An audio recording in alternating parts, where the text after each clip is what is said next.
اور یوسف کے بھائی کنعان سے مصر میں غلہ خریدنے کے لیے آئے تو یوسف کے پاس گئے، تو یوسف نے ان کو پہچان لیا اور وہ ان کو نہ پہچان سکے۔ اور جب یوسف نے ان کے لیے ان کا سامان تیار کر دیا تو کہا کہ پھر آنا تو جو باپ کی طرف سے تمہارا ایک اور بھائی ہے اسے بھی میرے پاس لیتے آنا۔ کیا تم نہیں دیکھتے کہ میں ناب بھی پوری پوری دیتا ہوں اور مہمانداری بھی خوب کرتا ہوں؟ اب اگر تم اسے میرے پاس نہ لاؤ گے تو نہ تمہیں میرے ہاں سے غلہ ملے گا اور نہ تم میرے پاس ہی آ سکو گے۔ انہوں نے کہا کہ ہم اس کے بارے میں اس کے والد کو پھسلائیں گے اور ہم یہ کام کر کے رہیں گے۔ اور یوسف نے اپنے خدام سے کہا کہ ان کا سرمایہ یعنی غلے کی قیمت ان کے سامان میں رکھ دو۔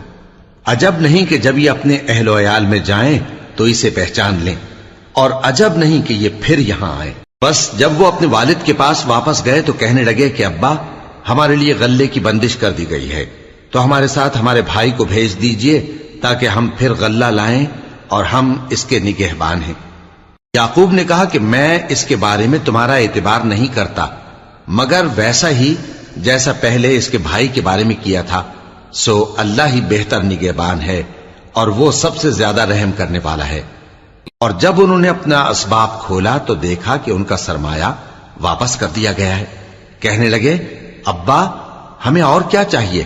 دیکھیے یہ ہماری پونجی بھی ہمیں واپس کر دی گئی ہے، اور ہم اپنے اہل و عیال کے لیے پھر غلہ لائیں گے اور اپنے بھائی کی نگہبانی کریں گے، اور ایک بار شتر زیادہ لائیں گے کہ یہ غلہ جو ہم لائے ہیں تھوڑا ہے۔ یعقوب نے کہا کہ جب تک تم اللہ کا عہد نہ دو کہ اس کو میرے پاس صحیح و سالم لے آؤ گے، میں اسے ہرگز تمہارے ساتھ نہیں بھیجنے کا، مگر یہ کہ تم گھیر لیے جاؤ یعنی بے بس ہو جاؤ تو مجبوری ہے۔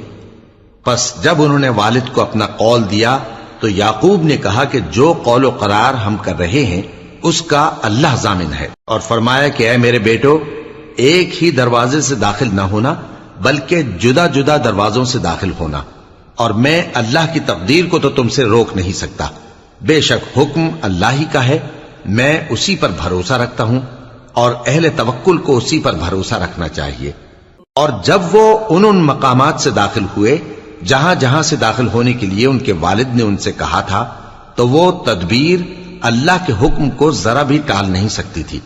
ہاں، وہ یعقوب کے دل کی خواہش تھی جو انہوں نے پوری کی تھی، اور بے شک وہ صاحب علم تھے، کیونکہ ہم نے ان کو علم سکھایا تھا، لیکن اکثر لوگ نہیں جانتے۔